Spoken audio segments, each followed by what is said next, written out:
ಬೆಳಗಾವಿಯಲ್ಲಿ ಇತ್ತೀಚೆಗೆ ನಡೆದಿದ್ದಂತಹ ಕೊಲೆ ಕೇಸನ್ನ ಪೊಲೀಸರು ಭೇದಿಸಿದ್ದಾರೆ.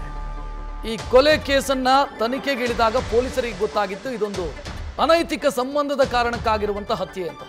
ಮದುವೆಯಾಗಿದ್ರೂ ಕೂಡ ಪರಪುರುಷನ ಜೊತೆ ಪ್ರೀತಿ ಪ್ರೇಮ, ಆ ಪ್ರೀತಿ ಪ್ರೇಮವೇ ಈ ಕೊಲೆಗೆ ಕಾರಣ ಆಗಿದೆ. ಪತಿಯ ಕೊಲೆಗೆ ಪತ್ನಿಯೇ ನಿರ್ದೇಶಕಿ, ಪ್ರಿಯಕರ ಅದನ್ನ ಚಚ್ಚಿ ಕೊಂದಿರೋದು. ಅನೈತಿಕ ಸಂಬಂಧಕ್ಕೆ ಪ್ರಿಯಕರನ ಜೊತೆಗೂಡಿ ಪತಿಯನ್ನ ಕೊಲೆ ಮಾಡಿರೋದು. ಬೆಳಗಾವಿಯ ಶಿವನಗೌಡ ಪಾಟೀಲ್ ಎಂಬ ವ್ಯಕ್ತಿಯ ಕೊಲೆ ಕೇಸನ್ನ ಸದ್ಯ ಪೊಲೀಸರು ಭೇದಿಸಿದ್ದಾರೆ. ಪಾರ್ಟಿ ಮಾಡೋಣ ಬಾ ಅಂತ ಕರ್ಕೊಂಡು ಹೋಗಿ ಪ್ರಿಯಕರ ರುದ್ರಪ್ಪ ಅಂತ ಆತನ ಹೆಸರು, ಆತ ಶಿವನಗೌಡ ಪಾಟೀಲನ್ನ ಕೊಂದು ಹಾಕಿದ್ದಾನೆ. ಈ ಬಗ್ಗೆ ಹೆಚ್ಚಿನ ಡೀಟೇಲ್ ನೀಡೋದಕ್ಕೆ ನಮ್ಮ ಪ್ರತಿನಿಧಿ ಶ್ರೀಕಾಂತ್ ನೇರ ಸಂಪರ್ಕದಲ್ಲಿ. ಶ್ರೀಕಾಂತ್, ಈಗ ತನ್ನ ಪತ್ನಿಯ ಪ್ರಿಯಕರ ರುದ್ರಪ್ಪ ಅಂತ ಗೊತ್ತಿದ್ರೂ ಕೂಡ ಎಣ್ಣೆ ಕೊಡಿಸ್ತೀನಿ ಬಾ ಅಂತ ಅಂದಾಗ ಎದ್ದು ಹೋಗಿದ್ದಾನೆ ಅಂತಂದ್ರೆ ಈತ ಮುಗ್ಧನ ಮೂರ್ಖನ? ನೋಡಿ ರಕ್ಷತೆ ಏನಂತಂದ್ರೆ ಅನೈತಿಕ ಸಂಬಂಧಕ್ಕೆ ಪತಿ ಅಡ್ಡಿ ಆದ ಅನ್ನೋ ಕಾರಣದಿಂದಾಗಿ ಪತ್ನಿಯ ತನ್ನ ಪ್ರಿಯಕರನ ಜೊತೆ ಸೇರಿಕೊಂಡು ಏನಂತಂದರೆ ಪತಿಯನ್ನು ಹತ್ಯೆಗೈದಿರುವಂಥ ಘಟನೆ ಖಾನಾಪುರ ತಾಲೂಕಿನ ಬಳೋ ಗ್ರಾಮದಲ್ಲಿ ನಡೆದಿರುವಂಥದ್ದು. ಹತ್ಯೆಗೀಡಾದಂಥ ವ್ಯಕ್ತಿ ಏನಂತಂದರೆ ಶಿವನಗೌಡ ಪಾಟೀಲ್ ಅಂತೇಳಿ.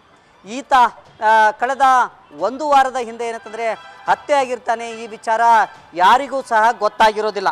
ಆದರೆ ಕಳೆದ ಹಲವು ವರ್ಷಗಳಿಂದ ರುದ್ರಪ್ಪ, ಆರೋಪಿಯಾಗಿರುವಂಥ ರುದ್ರಪ್ಪ ಹಾಗೆಯೇ ಶೈಲಾ ಇಬ್ಬರ ನಡುವೆ ಅನೈತಿಕ ಸಂಬಂಧ ಬೆಳೆದಿರುತ್ತೆ. ಆ ವಿಚಾರ ಏನಂತಂದರೆ ಈ ಪತಿಯಾಗಿರುವಂಥ ಶಿವನಗೌಡರಿಗೆ ಗೊತ್ತಾಗಿರುತ್ತೆ.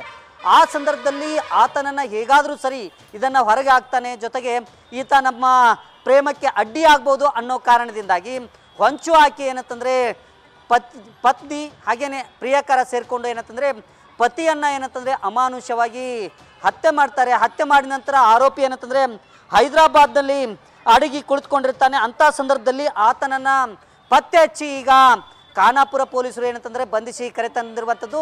ಬಂಧಿಸಿ ಕರೆತಂದಂಥ ಸಂದರ್ಭದಲ್ಲಿ ಯಾಕೆ ಕೊಲೆ ಮಾಡಿದೆ ಅನ್ನೋ ಒಂದು ವಿಚಾರವನ್ನು ಹೇಳಿದಂಥ ಸಂದರ್ಭದಲ್ಲಿ ಆತ ಏನಂತಂದರೆ ನನಗೆ ಮತ್ತು ಶೈಲಾ ನಡುವೆ ಏನು ಅನೈತಿಕ ಸಂಬಂಧ ಇತ್ತು, ಅದಕ್ಕೆ ಅಡ್ಡಿಯಾಗಿದ್ದ. ಅದೇ ಕಾರಣದಿಂದಾಗಿ ಶಿವನಗೌಡನನ್ನು ನಾನು ಹತ್ಯೆ ಮಾಡಿದ್ದೀನಿ ಅನ್ನೋ ಒಂದು ವಿಚಾರವನ್ನು ಪೊಲೀಸರ ಮುಂದೆ ಬಾಯ್ಬಿಟ್ಟಿರುವಂಥದ್ದು.